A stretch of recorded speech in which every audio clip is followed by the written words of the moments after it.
नमस्कार दोस्तों, मैं नीतीश कुमार जीएस मैजिक में आपका स्वागत है। आज जो आपका टॉपिक पढ़ाने वाले हैं, 2-3 टॉपिक आज हम लोग डिस्कस करेंगे। पहला टॉपिक तो आपको भारत के जनजातीय विद्रोह आपको दिखाई दे रहा होगा।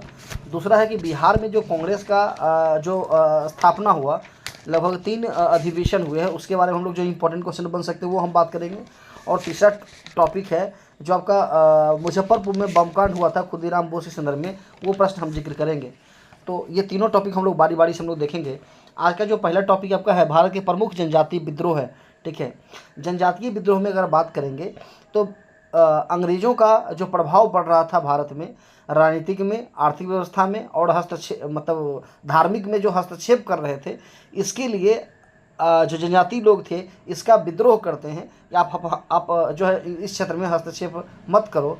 इसीलिए ऐसे विद्रोह को हम लोग जनजातीय विद्रोह के भी नाम से जानते हैं। ठीक है, तो पहला हम यहाँ पर देखेंगे।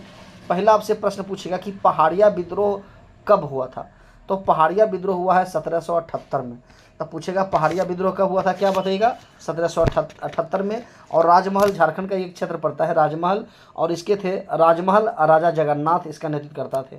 तो आज के बाद अगर पूछेगा पहाड़िया विद्रोह कब हुआ था, आप बताओगे 1778 में। किस क्षेत्र में? राजमहल में, राजा जगन्नाथ। राजमहल, राजा जगन्नाथ और यह पहाड़िया विद्रोह। तो ये पहला प्रश्न आपको याद रहेगा। दूसरा अगर बात करेंगे तिलक मांझी विद्रोह, जी हाँ, तिलक मांझी विद्रोह ये 1778 से 85 में हुआ था। ये भागलपुर में हुआ था, जिसको सिल्क सिटी भी कहते हैं। और ये आपका तिलक मांझी के द्वारा किया गया था। तो तिलक मांझी विद्रोह तिलक मांझी ने किया था भागलपुर में, और 1778 से लेकर 1785 में भागलपुर में। तो 2 प्रश्न आपको याद रहेगा। तीसरा है तमार विद्रोह। ठीक है, तमार विद्रोह जो है, तमार विद्रोह जो का नेतृत्व किए थे भोलानाथ सहाय। ठीक है, एक तमार एक चमार कास्ट होता है, तो उनको सहाय इत्यादि दिए थे भोलानाथ सहाय। तो ऐसे आप याद कर सकते हैं। तो तमार विद्रोह भोलानाथ सहाय नेतृत्व करता थे छोटा नागपुर में, और 1789 से लेकर 1832 तक हुआ था, ये ध्यान रखना है। ये सब झारखंड के आसपास में ही हुआ है। चौथा है चेरो विद्रोह। चेरो विद्रोह हुआ है पलामू में। ठीक है, चेरो विद्रोह, और ये भूषण सिंह नेतृत्व किए थे 1800 से लेकर 1802 में। तब पूछेगा चेरो विद्रोह कब हुआ था? 1800 से 1802 में। नेतृत्व कौन किए थे, क्या बताइएगा? भूषण सिंह। कहाँ हुआ था? पलामू में चेरो विद्रोह। तो चेरो विद्रोह 1800 से लेकर के 1802। ऐसे ही 2-3 बार आप रिकॉल कीजिएगा, याद हो जाएगा। आगे अगर बात करेंगे हो विद्रोह, तो हो विद्रोह के बारे में अगर बात करेगा तो 1820 से 21। ठीक है, 1820 से 21 सिंहभूमि में हुआ था। इसका नेतृत्व किए थे भूषण सिंह, ये भी ध्यान रखना है। तो हो विद्रोह हुआ कब है, इंपॉर्टेंट ये है, 2021 में। हो विद्रोह 2021 में।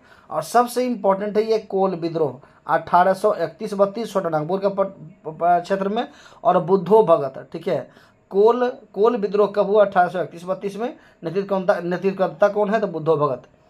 छठा पॉइंट याद हो गया। 7वां अगर बात करेंगे संथाल विद्रोह, बहुत इंपॉर्टेंट टॉपिक। इवन बीपीएससी के मेंस में भी ये क्वेश्चन मिल जाता है आपको देखने के लिए। जो संथाल विद्रोह है ये 1855-56 में हुआ है।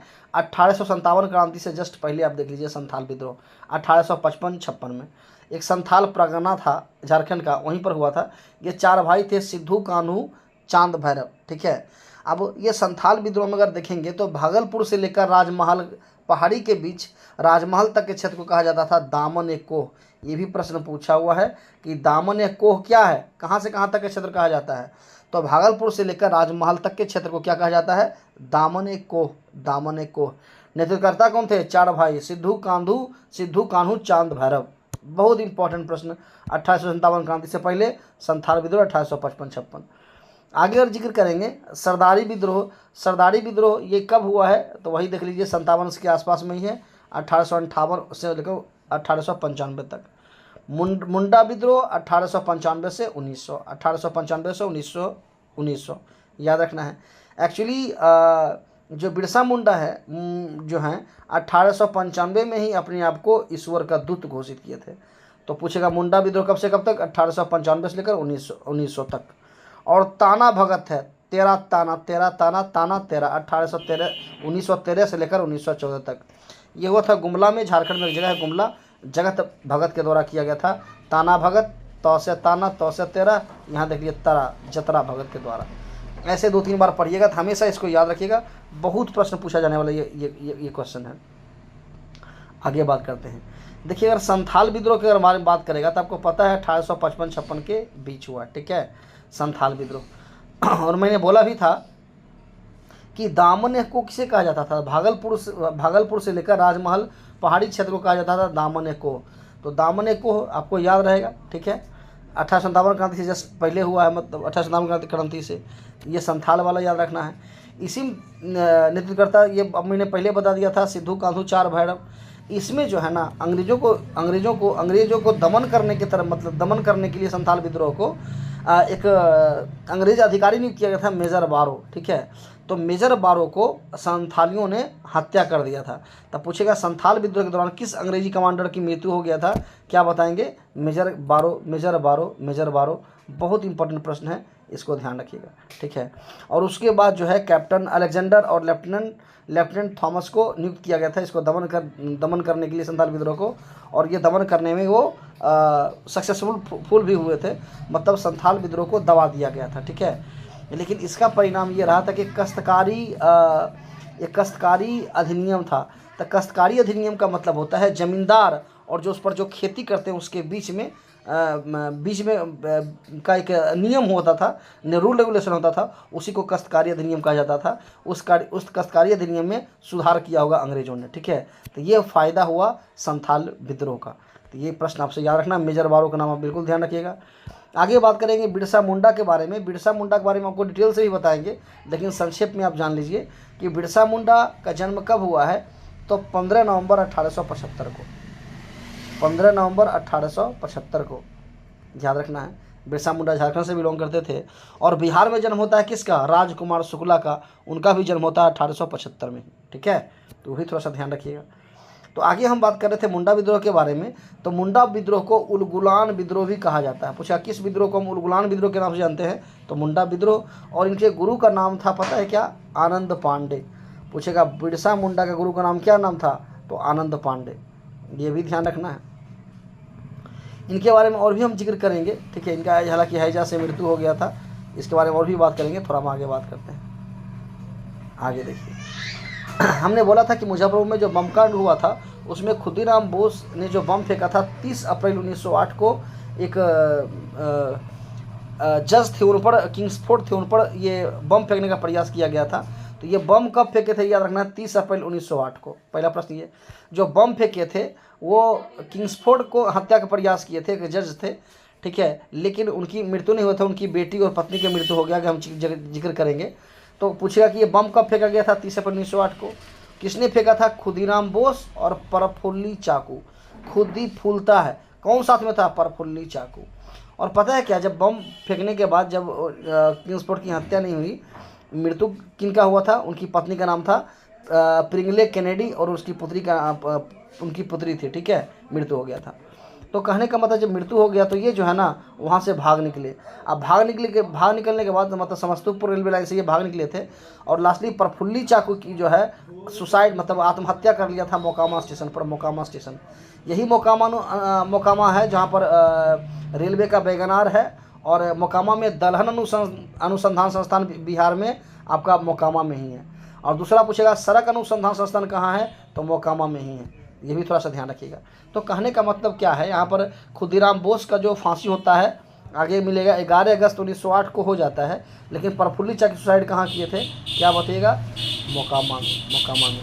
और खुदीराम बोस को फांसी कब होता है, 11 अगस्त 1908 को। तो हम डायरेक्ट ये क्वेश्चन बनता है, ध्यान रखिएगा। जब फांसी उनका हुआ था लगभग 18 वर्ष उनका उम्र था खुदीराम बोस का। तीसरा जो आपका टॉपिक था भारतीय राष्ट्रीय कांग्रेस के बारे में हम लोग जो बात करेंगे। जैसे कांग्रेस का मतलब होता है समूह, पहला प्रश्न तो ये याद रखना है, कांग्रेस का मतलब क्या होता है, समूह। वैसे कांग्रेस का स्थापना हुआ 28 दिसंबर 1885 को।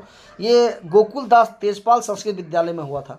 पूछेगा कहाँ हुआ था, ये भी इंपॉर्टेंट प्रश्न है कि कांग्रेस का स्थापना अंतर्राष्ट्रीय वाला बाबू कहाँ हुआ था, क्या बताइएगा, गोकुलदास तेजपाल संस्कृत विद्यालय, ये याद रखना है। इसके संस्थापक कौन थे, तो ये आपका एलन ऑक्टोवियम, मतलब इसी को शॉर्ट नाम है, ए ओ होम। ये स्कॉटलैंड के निवासी थे, एक सैन्य अधिकारी थे, ए ओ होम, ठीक है। पूछेगा ये क्या थे, तो सैन्य अधिकारी थे। हालांकि इसका नामांकन किए थे दादा भाई नौरोजी के द्वारा किया गया था, ठीक है। इसके प्रथम अध्यक्ष बमेश चंद्र बनर्जी रहे थे, ठीक है। जो संस्थापक थे कांग्रेस के, कौन, ए ओ होम, वही उनके प्रथम महासचिव भी रहे थे। तो कई बार कन्फ्यूजन होता है, संस्थापक ही महासचिव थे ए ओ होम, और अध्यक्ष कौन थे, WC बनर्जी, ये याद रखना है। ये सब डायरेक्ट प्रश्न आता है एग्जाम में। अब अगर बात करें कांग्रेस का जब स्थापना हुआ था 28 दिसंबर 1885 को, इसमें कुल 72 सदस्य थे, ठीक है। उस समय लॉर्ड थे, लॉर्ड डफरिन, इसे हम लोग बोलते हैं, मतलब एक समझाने के लिए कांग्रेस एक नंबर का डफर पार्टी है। कहने का मतलब ये है कि कांग्रेस का स्थापना जब 28 दिसंबर 1885 को हुआ बम्बई में गोकुलदास तेजपाल संस्कृत विद्यालय में, तो उस समय कांग्रेस के सदस्य कितने थे, तो ये 72 सदस्य थे। और तत्कालीन वायसराय कौन थे, तो लॉर्ड डफरिन थे, लॉर्ड डफरिन थे, याद रखना है। यह पहला जो है ना, ये पुणे में होना था, लेकिन वहाँ पर ना हैजा की बीमारी, पहले बीमारी वगैरह ज़्यादा फैलता था, तो हैजा की बीमारी के कारण जो है ना ये बम्बई में शिफ्ट हो गया था, ध्यान रखना है। और जब प्रथम अधिवेशन हुआ था कांग्रेस का 28 दिसंबर 1885 को, उस समय में 72 लोग सदस्य शामिल हुए थे, लेकिन बिहार से कोई भी मेंबर शामिल नहीं हुए थे। तो वही पूछेगा आपसे कि इनमें बिहार में के कितने प्रतिनिधि शामिल थे, तो कोई नहीं थे, 0, कोई नहीं थे, 0। इंपॉर्टेंट प्रश्न है, ध्यान रखना है। कांग्रेस का जब दूसरा अधिवेशन हुआ, मतलब कहीं पे भी हुआ होगा, तो उसमें जो है ना बिहार के 31 सदस्य भाग लिए थे। तो ये प्रश्न पूछेगा कि कांग्रेस का प्रथम अधिवेशन हुआ तो कितने लोग भाग लिए थे, प्रथम में कोई नहीं लिए, दूसरे वाले में कितना व्यक्ति, 31 प्रतिनिधि भाग लिए थे। बहुत इंपॉर्टेंट प्रश्न है। अब देखिए बिहार में जो है ना कांग्रेस का जो बैठक हुआ है, 3 कांग्रेस का बैठक हुआ है, तीनों याद रखिएगा। पूछेगा बिहार में कांग्रेस का बैठक कितना हुआ, क्या बताइएगा, 3। पहला हुआ था 27वां अधिवेशन, दूसरा 10 साल के बाद 37वां हो जाएगा, 1912 तो 1922, तो 12 में 10 जोड़ेंगे तो 10 साल के बाद 12 10 22, 27 10 37। तो पूछेगा 1912 में जो बैठक हुआ था, 1912 में बिहार का स्थापना भी हुआ है, 1912 में बिहार का स्थापना भी हुआ है, 1912 में बांकीपुर में कांग्रेस का प्रथम बैठक भी हुआ था। इसके अध्यक्षता थे कौन, RN माधोलकर। और इसी अधिवेशन में याद रखना है क्या, इसी अधिवेशन में जो स्वागतकर्ता थे वो मजरुल हक थे। बांकीपुर अधिवेशन में स्वागतकर्ता कौन थे, मजरुल हक थे। और इसी में एओहोम को कांग्रेस का पिता भी घोषित किया गया है, ठीक है, ये भी ध्यान रखना है। तो कहने का मतलब यहाँ पर क्या है कि पूछेगा कि बांकीपुर में अधिवेशन जो हुआ था 1912 में कौन अधिवेशन था, तो 27वां था। अध्यक्ष कौन थे, RN माधोलकर। और इसी में विशेषता क्या है, 1912 में ही जवाहरलाल नेहरू सदस्य के रूप में पहली बार कांग्रेस में भाग लिए थे। तो पूछेगा जवाहरलाल नेहरू सदस्य के रूप में पहली बार किस अधिवेशन में भाग लिए थे, तो बांकीपुर में। कब हुआ, 12 में। कौन अधिवेशन था, 27वां था। और अध्यक्षता कौन कर रहे थे, RN माधोलकर, याद रखना है। इसमें एक और विशेषता क्या थी, इसमें 5 रुपया जो पहले सदस्य बनने के लिए था उसको घटा के 1 रुपया कर दिया गया। तब पूछेगा कांग्रेस का सदस्यता शुल्क 5 रुपया से घटाकर 1 रुपया किस अधिवेशन में किया गया, तो बांकीपुर अधिवेशन में। अध्यक्षता कौन कर रहे थे, RN माधोलकर, याद रहेगा बिल्कुल। अब देखो बाबू 27 अगर बात 27वां अधिवेशन था, 10 साल के बाद 37वां हो गया, और 10 साल के बाद तो 12 था तो 22 हो गया। ये कहाँ, तो गया में हुआ था। और इसकी अध्यक्षता कर रहे थे गया वाले का CR दास, CR दास, इसी कहा जाता है चितरंजन दास। और इन्हीं जो CR दास से कहा जाता है देश बंधु, जो सुभाष चंद्र बोस के गुरु थे। तो पूछेगा कि गया अधिवेशन की अध्यक्षता कौन किए थे, CR दास। कब किए थे, 1922 में। कौन अधिवेशन था, अरे पहले 27वां था, इसे 37वां हो जाएगा। आपको याद रहेगा। चलिए आगे बात करते हैं। तो आई होप ये आपको याद हो गया होगा। आगे बात करेंगे कांग्रेस का तीसरा बैठक जो हुआ था, तीसरा बैठक हुआ था, ये 54वां बैठक था, ठीक है, 54वां। लेकिन इम्पॉर्टेंट क्या है कि ये जो बाद में ये अलग हो जाता है ना, मतलब उस समय ये झारखंड साथ में ही था, लेकिन ये अलग हो जाता है, इसीलिए झारखंड में चला गया, इसीलिए समानता हम लोग 2 को ही जानते हैं। तो 54वां अधिवेशन जो था 1940 में, देखिए 40 54वां, तो ये रामगढ़ अधिवेशन, रामगढ़ कहाँ पड़ता है, झारखंड में। मौलाना अबुल कलाम आज़ाद इसका अध्यक्षता किए थे। तो पूछेगा कि जो 54वां अधिवेशन हुआ था बिहार में, कहाँ हुआ था, रामगढ़ में। कब हुआ था, 1940 में। अध्यक्षता कौन किए थे, अबुल कलाम आज़ाद। बहुत प्रश्न पूछा जाने वाला प्रश्न है, ये ध्यान रखिएगा। जो प्रश्न पूछेगा एग्जाम में वही मैं बताऊँगा आपको, ठीक है।